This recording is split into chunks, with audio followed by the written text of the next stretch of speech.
vamos a calcular las sombras de una lámpara que la tenemos sobre una mesa. En principio está en sistema diédrico según esta disposición. La lámpara es una pantalla cónica.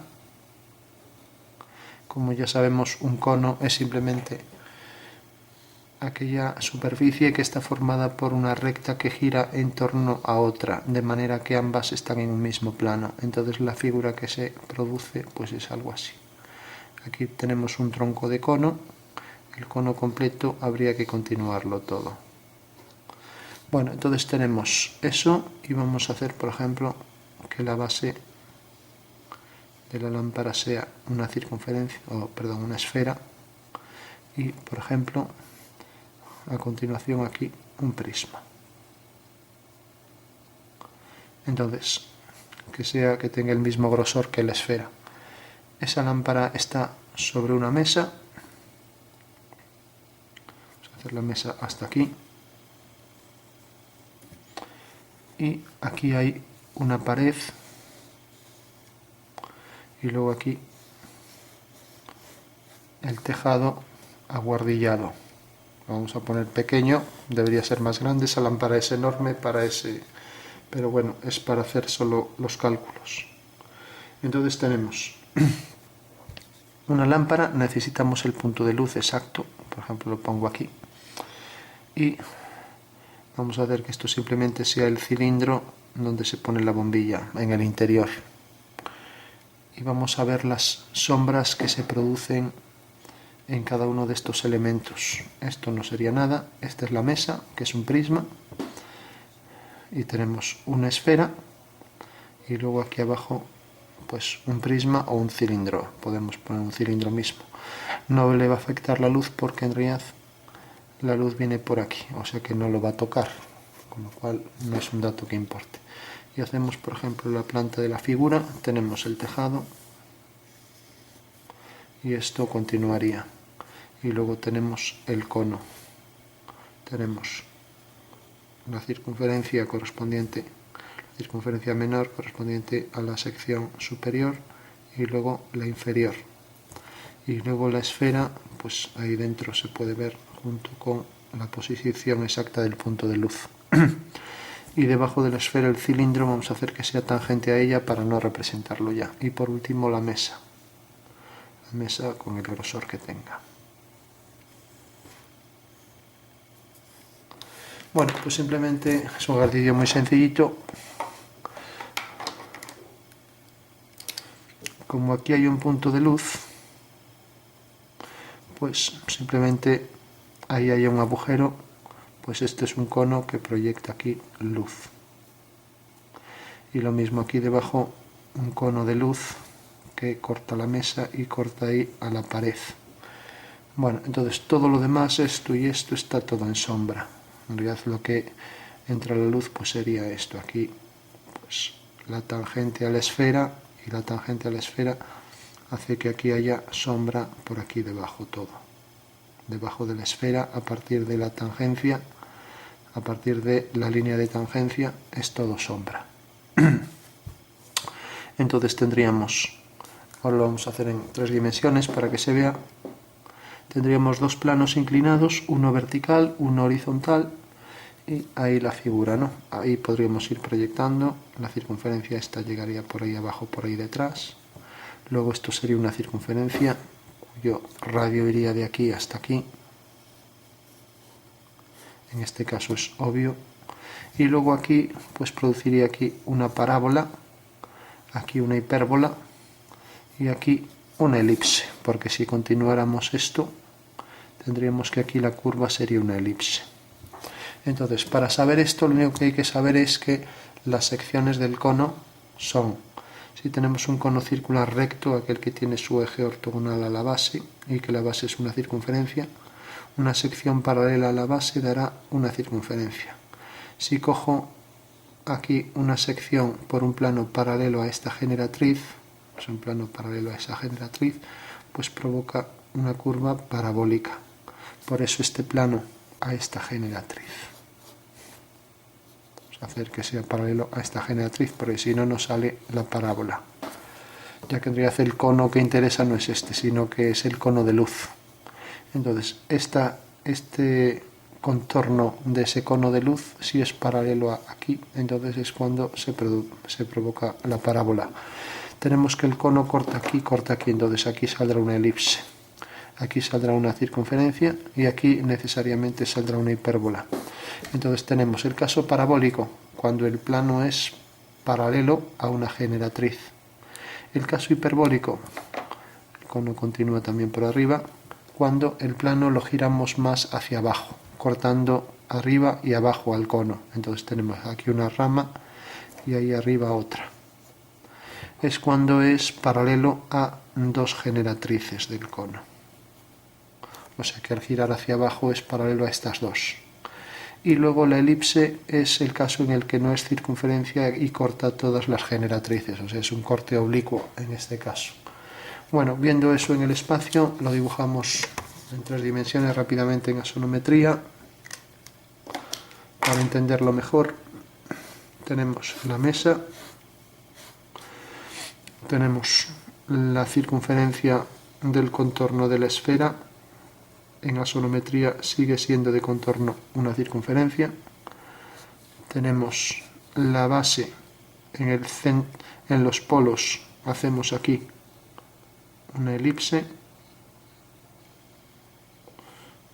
que por ejemplo es tangente a la esfera en ese punto.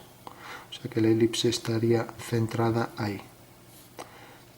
Hacemos también el grosor de ese cilindro y ahora aquí pues saldría una forma así curva con la bombilla y el punto de luz. Bueno, tenemos esa superficie que es una esfera con cilindro, ambos se podrían meter en un cilindro y ser tangentes al mismo, y luego tenemos, como estamos en axonometría, una elipse perfectamente proporcional a esta, que quiere decir que tiene la misma relación entre ejes. Entonces dibujamos la elipse. En axonometría el eje mayor de la elipse, eso vendría así por detrás, el eje mayor de la elipse siempre aparece horizontal, y tenemos diámetros conjugados de la elipse. Vamos a hacer por ejemplo que venga por aquí. Entonces, si este es el diámetro conjugado y este es el otro, pues realmente la mesa, si está bien orientada, pues debe seguir exactamente la orientación de esos dos diámetros conjugados.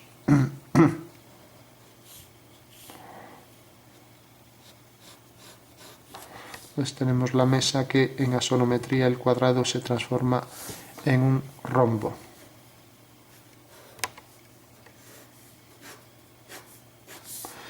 Bueno. Y por último tenemos la superficie cónica con la elipse superior también proporcional o semejante a la de la base y semejante a estas dos. O sea, todas las elipses iguales de forma, aunque de diferente tamaño. Bueno, tenemos aquí la lámpara y tenemos entonces la pared, la voy a acotar, aunque pudiera seguir más hacia allá. La pared que llega más o menos hasta, si este es el cono, una sección por ahí, pues llega un poco por aquí. Entonces, teniendo la referencia de la mesa, por ejemplo aquí, traigo por aquí la pared, vendría por aquí. Y entonces va a llegar, teniendo aquí la referencia de este punto bajo por aquí una vertical hasta la base de la elipse de abajo. O sea que tendría aquí su proyección en la mesa. Y entonces la mesa sigue esta dirección, luego baja esta, luego hace esto y luego sube. O sea que en realidad a partir de este punto es cuando empieza el plano en pendiente. Este plano que decíamos que tenía que ser paralelo a, si este es el cono de luz, pues, y esta es la generatriz, la que viene por aquí, pues en realidad el plano debe ser paralelo exactamente a esta generatriz. Y por último aquí, a partir de cierto punto, como estamos en asonometría, una paralela a esta para indicar el contorno de la pared, y luego un plano con un ángulo mayor que este, si no vuelve a salir una parábola, como vemos aquí, un ángulo mayor, así. Aquí paralelo por estar en asonometría. Bueno, pues tenemos ya la lámpara y las tres paredes, que las he dibujado, pues eso, transparentes, para que se pueda ver todo. Entonces, para calcular simplemente la intersección, tenemos este punto y tenemos su proyección sobre la mesa, ya que este es el eje de la elipse inferior, ¿no? Entonces, si quiero calcular, por ejemplo, dónde cae la sombra de este punto, hago por aquí una línea, y como tenía ya la referencia de la mesa, bueno, no está muy precisa, o sea, tenemos la referencia de la mesa, que era esta, viene por aquí, y ahora viene por aquí abajo, según el eje conjugado de la elipse. Entonces, este punto, al alinearlo con esto, tengo que aquí está el vértice de la hipérbola. Entonces es un plano vertical que pasa por este punto de luz y que pasa por este eje. Si hago otro plano vertical, por ejemplo este, resulta que corta la mesa aquí, luego baja una vertical, luego sigue, por ser la mesa en su base paralela, vamos a dibujarlo aquí, la mesa también será paralela en la base al plano del suelo, obviamente. Entonces, como es paralela al suelo, pues al llegar aquí seguirá esa misma dirección. Y entonces lo único que tengo que hacer es levantar por aquí una vertical, y una vez que ya tengo esa vertical, pues simplemente hago la intersección de este plano. Quiero saber este plano a qué punto corresponde, ¿no? Entonces, si tengo aquí proyectada la elipse correspondiente en la base del cono, a la altura a la que esté, pues lo único que necesito es saber esta línea exactamente dónde corta esa elipse. Entonces, si esto corta a esta elipse aquí, hago esta línea, que sería, bueno, sería la dirección esta, para ser más exactos, esta dirección, y uno este punto con este. O sea, uniendo ese punto con el de luz, tengo en la intersección con la vertical hay un punto. Bueno, eso me serviría para ir haciendo todos los puntos, o sea, tengo la elipse y puedo seguir haciendo nuevos puntos, ¿no? Por ejemplo, uno que venga por aquí, pues corresponde a este plano, por aquí una paralela, bajo, sigue el plano hacia allá, levanto y lo mismo ahí abajo. Bueno, una vez que ya tengo eso, pues que tengo ya ese punto, aquí sale tangente, pasa por ese punto, por aquí igual, aquí a partir de este eje va a ser simétrica. Ahí está la curva hiperbólica.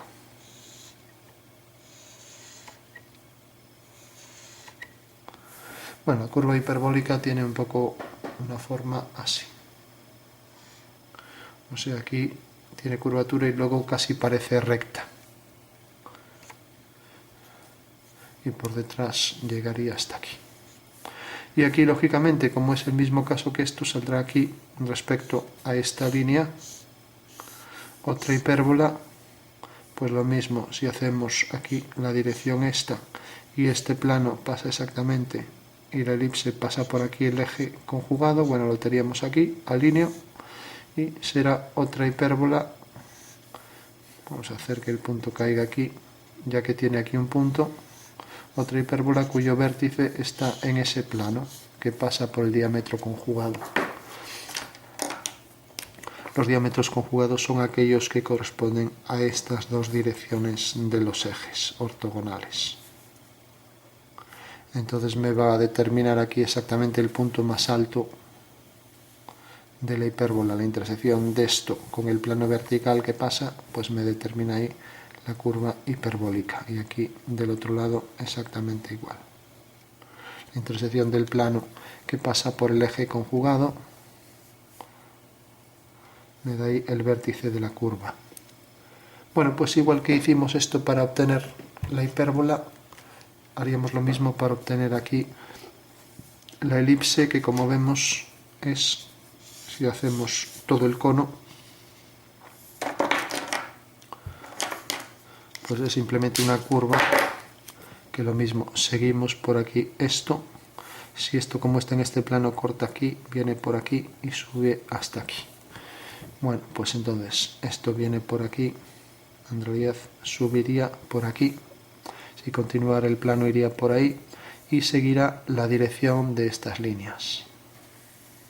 Será una elipse que pasa por este punto y que pasa, si continuara la pared, por allá, y que lógicamente va a ser tangente en, si hacemos por aquí el plano este que corresponde a los conjugados, pues lógicamente esto viene por aquí,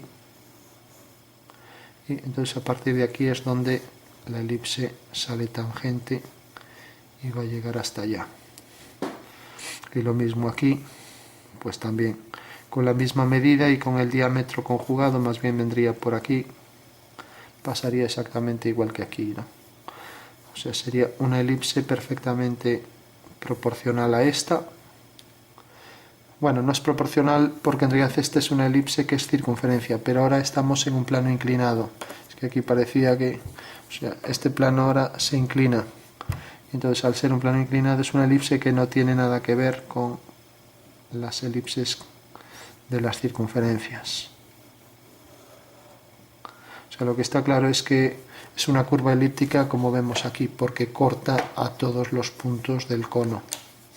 Entonces, para entenderlo, esto es lo que quedaría en sombra todo, y lo que quedaría aquí en sombra. Todo esto es un cono de luz en sombra. Y aquí también viene por aquí, y todo esto, a partir de aquí, queda en sombra. Bueno, pues lo que decíamos, simplemente el eje de la elipse es un eje, porque aquí casi parece paralelo al suelo, un eje paralelo a lo que es la habitación. Si la habitación la hubiéramos dibujado con más exactitud por aquí, bajando, pues también una vez que tengo aquí proyectado, según esto, pues esto será la dirección del eje de la elipse, que lógicamente es una elipse que va a ser tangente al cono. Y ese es un eje de la elipse. Por tanto, la curva aquí sería elíptica. Y por último, aquí, igual que tracé por aquí el diámetro también conjugado para esta elipse, pues en este punto tendría ahí, exactamente donde me corte aquí, una curva parabólica que va a pasar por este punto de la elipse y por este punto. Una curva parabólica cuyo vértice es este, y por tanto aquí podemos hacer una línea que es paralela a la arista de la pared, provocando ahí esa sección del cono que es en realidad una zona de luz. Bueno, pues eso sería lo que sería la luz. Y aquí tenemos la curva elíptica tangente al cono. Eso quiere decir que la sombra, ya para concluir, la sombra sería esto, todo en esta pared, y luego en la pared vertical sería esto, ya que entra la luz por ahí. Lógicamente también aquí esto va a provocar que se proyecte ahí sombra, todo por ahí. Entonces el punto de luz va a proyectar esta línea a todos estos puntos. Pero bueno, lo que nos interesaban eran las cónicas, no transformar ahora esta recta en otra aquí, pues donde caiga, ¿no? No es un dato que nos importaba aquí, separar ahí una recta. Todo esta recta proyectada aquí abajo generaría sombra por debajo. Pero bueno, nos interesaba eso, que aquí va a proyectar de luz una parábola, por ser paralelo el cono de luz a la pared, y aquí arriba pues una forma de elipse. El ejercicio estaría completo.